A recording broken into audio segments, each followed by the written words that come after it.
Sandy beaches, Japanese war tunnels and one or two detours. We're on Lamma Island on the second of our 10 easy Hong Kong walks.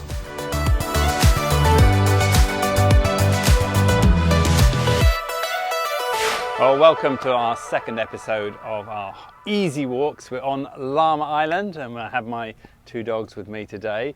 Muloy today is going to be nice and gentle. We're going to be doing probably about 5 kilometers.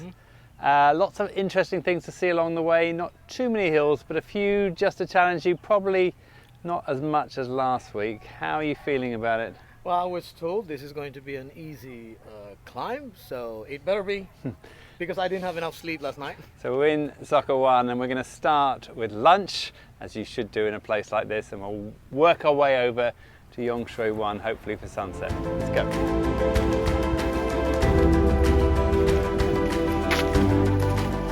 Despite its reputation as a bustling metropolis, Hong Kong offers a wide choice of scenic hiking trails that traverse mountains, coastal cliffs and tranquil islands, providing an unexpected but enjoyable way to explore the city's natural beauty. In this series, we've chosen 10 easy hikes that get you around the region without too much stress on the body. Muloy, who is relatively new to Hong Kong and hiking, is our guinea pig. In this walk, we're in my home territory, and I and my two trusty hounds meet Muloy off the ferry in Sok Kwu Wan and proceed to one of the many restaurants for a quick bite before setting off. There are regular ferries from Aberdeen and Central to the south and north of Lamma Island. Make sure you're on the right one before leaving. For this walk, look for the signs to Sok Kwu Wan.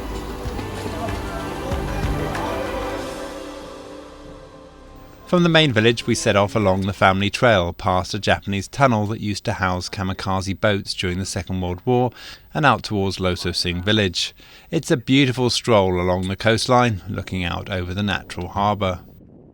So most people who come to Lamma Island will go to Hung Shing Ye beach, which is very popular. But for me, if you want the best beach, it's right here, Lo So Sing.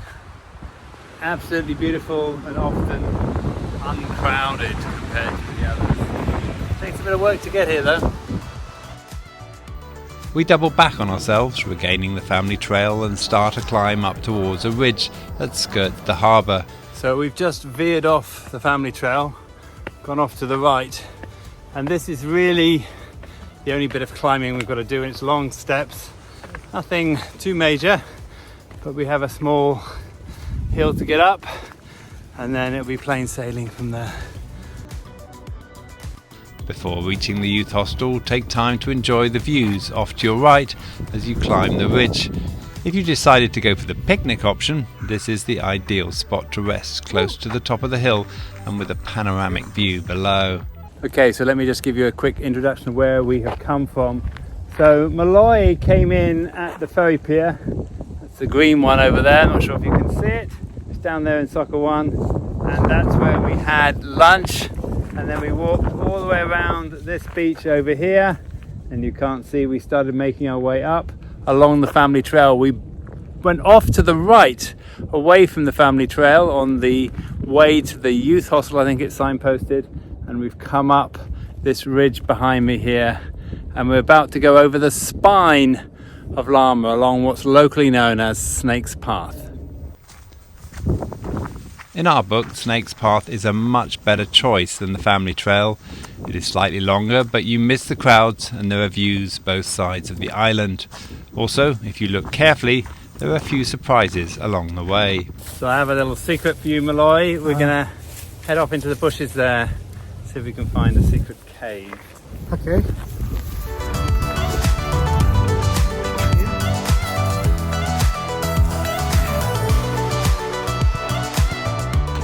Three chairs, a picnic block, that side. Yeah.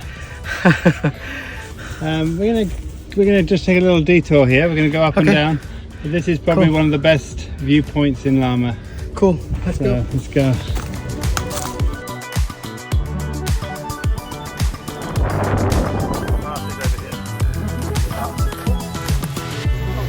We are on Snake's Path and DJ is at it again with his brilliant idea of making a detour.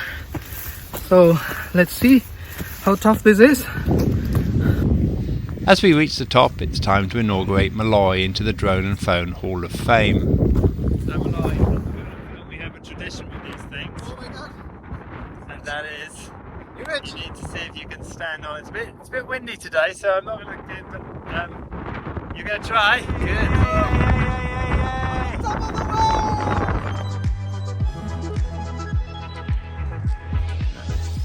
Snake's Path spills you out onto the cable road right next to Lamma Winds. From Lamma Winds, follow the signs down to the village of Taiping, and then from there it's a gentle stroll down to Lamma's biggest settlement, Yung Shue Wan. Here you'll find plenty of restaurants, as well as a pier with ferries back to Central and Aberdeen. Well, we're just coming down to Taiping, and from there it will be down to Yung Shue Wan and ferry out just as the sun begins to set. How has it been for you, Muloy? I don't want to say it's easy throughout, but this is the type of trail where the night before you can party and have a few beers and get a few hours of sleep, and the next day you can still enjoy this trail. And you were saying you were definitely going to come back and do it again. It was definitely, because the views are so rewarding, so captivating, so calming, and it's worth every turn. And we've been off trail, as you can see, like we are now.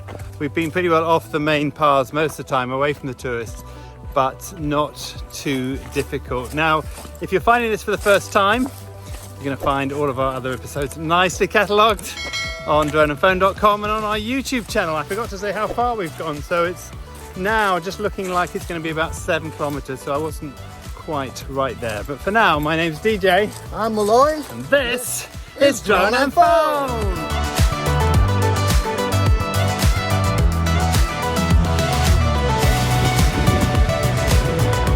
So cool, zoom in. Wow.